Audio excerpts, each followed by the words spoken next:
예, 오늘의 증시 브리핑 시작하겠습니다. 시장이 모처럼 또 반등이 나왔는데, 미증시가 이제 플러스가 났기 때문에, 그러니까 파월 의장의 발언을 무난하게 또 해석을 했죠. 그리고 또 일부에서는, 바닥을 친 것 같다. 그러니까 보시면, 미증시가 5월선 딱 건드리고 나면 이제 그 다음에 올라가는 경향이 좀 있잖아요. 그리고 올해 들어서 2달 연속 하락한 적은 또 없기 때문에, 다음 달에는 좀 올라가지 않을까? 근데 이건 또 반대되는 통계도 있긴 합니다. 그건 제가 이제 잠시 후에 보여드릴 거고, 어쨌든 반등이 조금 더 나올 가능성이 있다. 그러니까 이제 우리 증시도 좀 올라가도 괜찮을 것 같다. 이런 정서가 있었고요. 나스닥이 그동안에 이제 되게 많이 빠졌잖아요. 특히 이제 그 7월 이후에 낙폭이 제법 컸었거든요. 그래서 이게 과연 뒤집을 수 있을까?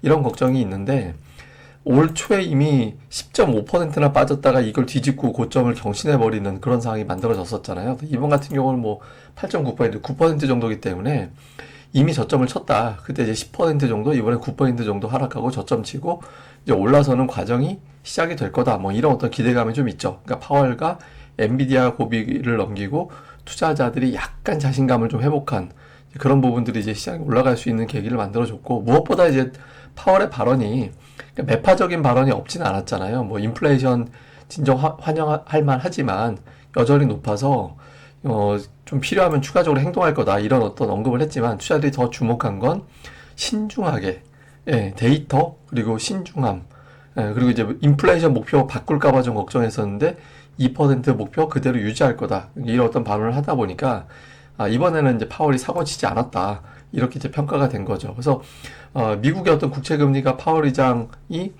추가적인 어떤 행동 가능하다라고 할 때 확 올라가긴 했었는데 이내 이제 내려오면서 4.2%대 정도로 내려왔고 오늘 우리 증시 돌아갈 때는 더 빠졌거든요. 4.21%까지 이제 내려가다 보니까 금리에 대한 어떤 부담을 덜었다. 이런 점이 지수가 좀 반등할 수 있는 예, 그런 계기를 만들어 줬습니다. 그리고 이제 뉴스들도 보면 이제 중국은 지금 난리죠. 일본이 이제 오염수 방류한다고 하면서 일본에 대한 어떤 거부감이 확산이 되는데 이렇게 되면서 우리나라가 좀 반사이익 얻는 거 아니냐. 예를 들어서 뭐 무슨 소비 관련주라든가 광범위하잖아. 화장품주, 뭐 백화점주, 일부 면세점주 뭐 등등 해가지고 엔터주도 여기에 또 범위에 들어가거든요. 이런 종목군들이 올라가면서 상승 종목수를 좀 늘리는 그런 계기가 됐고 또 이제 중국 증시 자체가 오늘 초반에 플러스 5%, 그러니까 종목이 아니라 상해 종합주가 지수가 초반에 5% 플러스로 출발했거든요. 이게 인지세 50% 인하한다라는 것 이외에도 대주주들 함부로 주식 매도 못하게 하고 IPO, 그러니까 신규 상장을 또 제한하고 이런 조치들이 취해지면서 또 증시가 엄청나게 올라갔었거든요. 뭐 뒷부분에 거의 상승폭 내주긴 했는데 어쨌든 중국 걱정을 좀 덜어도 되나 보다 이런 어떤 분위기 만들어준 것도 좀 있었고요. 근데 오늘 비록 이제 하락하긴 했지만 그 엔비디아하고 하이닉스하고 한 몸이다. 이게 나쁘게 얘기하면 엔비디아 빠지면 이것도 빠진다는 얘기가 되긴 하는데 어쨌든 하이닉스 오늘 비록 빠지긴 했지만 쉬는 거지 다시 올라갈 거야. 그러니까 뭐 이 종목 하락하면 보통 시장이 빠지는데 이거 하락해도 그냥 쉬어가는 거니까 괜찮아. 그러니까 이런 어떤 분위기가 만들어졌죠. 그래서 이런 것들이 이제 오후까지 플러스를 유지하게 하고 상승 종목수가 많아지는데 좀 역할을 했던 것 같습니다. 뭐 종목으로 좀 보면 이게 신세계 인터내셔널 차트거든요. 이게 뭐 신세계 아울렛을 비롯해서 이제 여러 가지 어떤 유통업체잖아요. 그러니까 중국 소비주로도 분류가 되는 종목인데 이게 어마어마하게 빠졌다가 오늘 되게 많이 돌아서는 그런 모습이 나왔고요. 그리고 이제 GS건설, 예, 오늘 뭐 영업 정지 행정조치 받았다라는 보도가 있음에도 불구하고 올라갔거든요. 근데 이게 이제 그동안에 되게 급락한 못난이 주식들이 좀 많이 올라갔어요. 이것뿐만 아니라 에이스테크 같은 경우도 피크 대비 3.5분의 1 토막 정도 났나요? 예, 그렇게 많이 빠진 상태인데 이 종목도 이제 그 미국에서 그 통신 인프라 투자하는데 돈을 많이 투입한다 이런 보도가 지난주에 나온 게 있었거든요. 뭐 그것 때문도 있겠지만 하여튼 여러 가지 면에서 또 이제 반전이 됐는데 오늘 이렇게 못난이들 되게 고점 대비 소외받았던 종목군들이 좀 올라온 게 특징이었고요. 삼성전자는 오늘은 좀 주춤거리긴 했습니다. 플러스 안 나고 마이너스로 있는데 근데 제가 보기에는 삼성전자는 그냥 불펜에서 몸 풀고 있는 것 같아요. 그러니까 근데 저게 몸만 풀다 끝나는 건 아닐 것 같고 결국에는 등판을 할 거라고 보거든요. 근데 얘는 이제 등판만 해주면 시장을 좀 끌어올리는 힘이 있잖아요. 그래서 좀 외국인들이 어느 정도 선물을 풀어주고 나면 얘가 또 등판하면서 좀 역할을 하지 않을까 이제 보여지긴 합니다. 근데 뭐 저렇게 다 끝나는 경우도 없진 않을 텐데 일단 좀 아직까지는 이제 몸만 풀고 있다.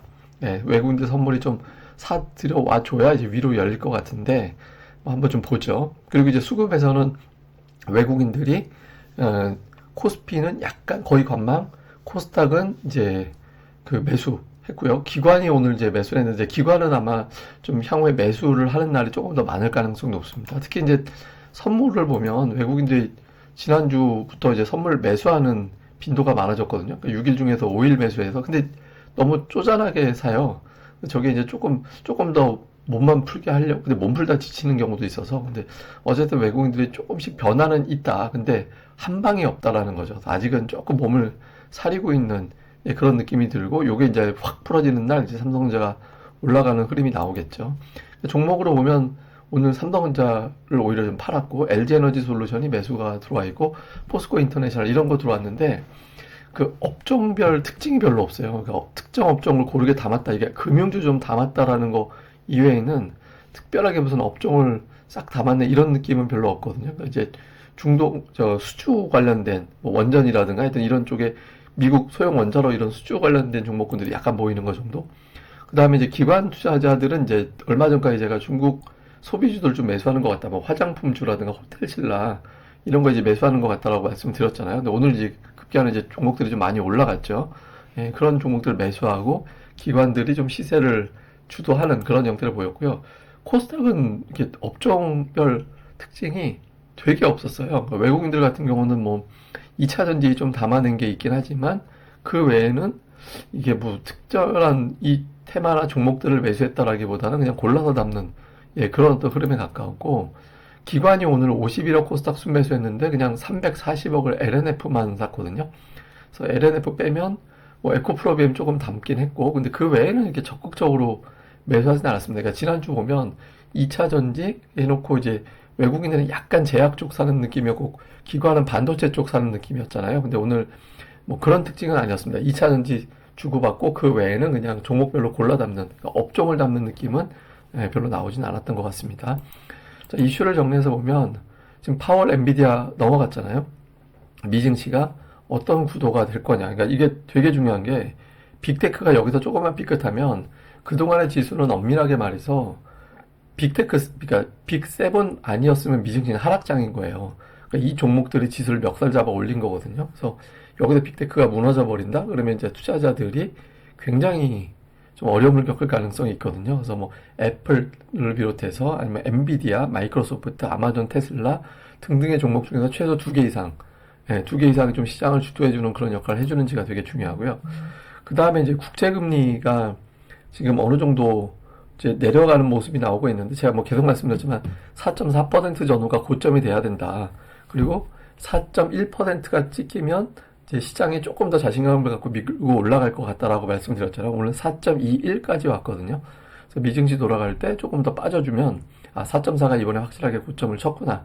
그러면 이제 우리 증시의 위익 공간이 조금 더 열리게 됩니다. 그거 좀 볼 필요가 있고, 그 다음에 이제 외국인들이 9월에 좀 등판하지 않을까. 제가 보통 예상 이런 거 잘 안 하는데, 저는 개인적으로는 들어올지도 모르겠다라는 생각을 갖고 있긴 하거든요. 근데 그게 들어오려면 사전 정지 작업을 좀 해놓으려고 할 겁니다. 그러니까 뭐 선물을 좀 잔뜩 더 사놓는다든가 뭐 이런 식의 어떤 정지 작업이 좀 나와야 되는데, 보이긴 하는데 이렇게 막 좀 적극적인 느낌은 아니거든요. 그래서 이제 외국인 투자들이 만약에 들어오지 않으면 9월이 또 미국이 전통적으로 약하다라는 또 징크스도 있잖아요. 그래서 그게 또 이제 투자들이 걱정할 수 있어서 외국인들이 이제 조금 삼성전자를 비롯해서 지금 이틀 연속 매도했는데 3일 연속 매도한 적은 또 없거든요, 최근에. 그러니까 외국인들이 이제 내일장 정도에서 좀 바뀌는지. 오늘 조선, 중국 소비, 건설주, 뭐 기타 등등 올랐는데 뭐 이건 더 코멘트를 좀 해드린 거니까 생략하겠습니다. 자, 오늘 보여드릴 거는 미국이 어떤 특성이 있냐면 8월에 이틀 연속 올라간 적이 없어요. 이거 아마 되게, 그랬나? 싶으실 텐데, S&P 500 기준으로 8월에 이틀 연속 올라간 적이 없거든요. 근데 한 달 동안 이틀 연속 상승한 적이 없었던 사례가 언제가 마지막이었냐면, 2002년 4월. 2002년 4월 이후에는 이틀 연속 상승한 날이 없었던 적이 없었거든요. 도대체 왜 이랬을까? 그럼 투자들 입장에서는 우선 이제, 파월 의장에 대한 어떤 부담, 또 금리가 너무 많이 올라갔다라는 점, 뭐 중국 기타 등등, 이런 것들도 있을 거고, 또 하나는 이제 9월이 약했잖아요. 최근 3년 동안 보면 9월이 갈수록 낙폭이 커졌거든요. 뭐 4%, 4.5%, 막 9% 이렇게 9월이 최근에 3년 동안은 유난히 좀 약했기 때문에 어차피 9월에 빠질 건데 뭐하러 사지?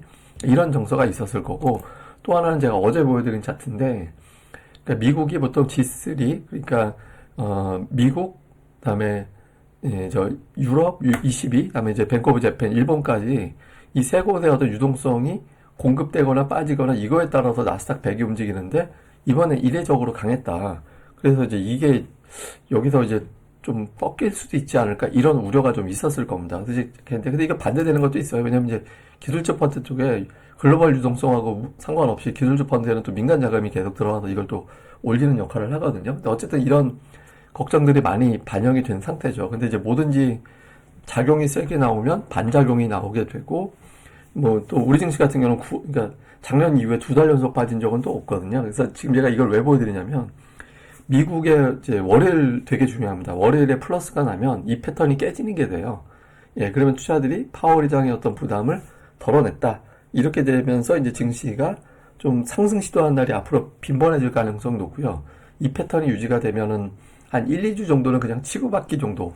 예, 그렇게 흘러갈 가능성이 높거든요. 그래서 미증시가 이제 이 패턴을 어떻게 이제 유지하는지 깨는지 요 구도를 좀 볼 필요가 있습니다. 그래서 미국 쪽은 요거를 좀 주목해 보시고, 우리나라 쪽에서는 뭐 불펜에서 몸만 풀고 있는 이제 삼성전자가 이제 동네 바보형 같이 이제 막 그러다가 그냥 갈 건지, 아니면 실제로 이제 등판을 할 건지, 이제 당장 3일 연속 외국내 순매도가 없었기 때문에 삼성전자가 화요일에 이제 플러스로 돌아가는지 요걸 좀 잘 보시는 게 단기적으로는 되게 중요한 포인트인 것 같습니다. 예, 뭐 좀 추가적인 내용은 제가 또 이제 계속해서 설명을 해드릴 테니까 이 방송 구독하기, 좋아요, 알림 설정까지 꼭 부탁드립니다. 그러니까 좋아요 1000개 넘게 해주시면 그 유튜브 알고리즘에 노출이 됩니다. 또 많이 부탁드리겠습니다. 예, 감사합니다. 다음에 뵙겠습니다.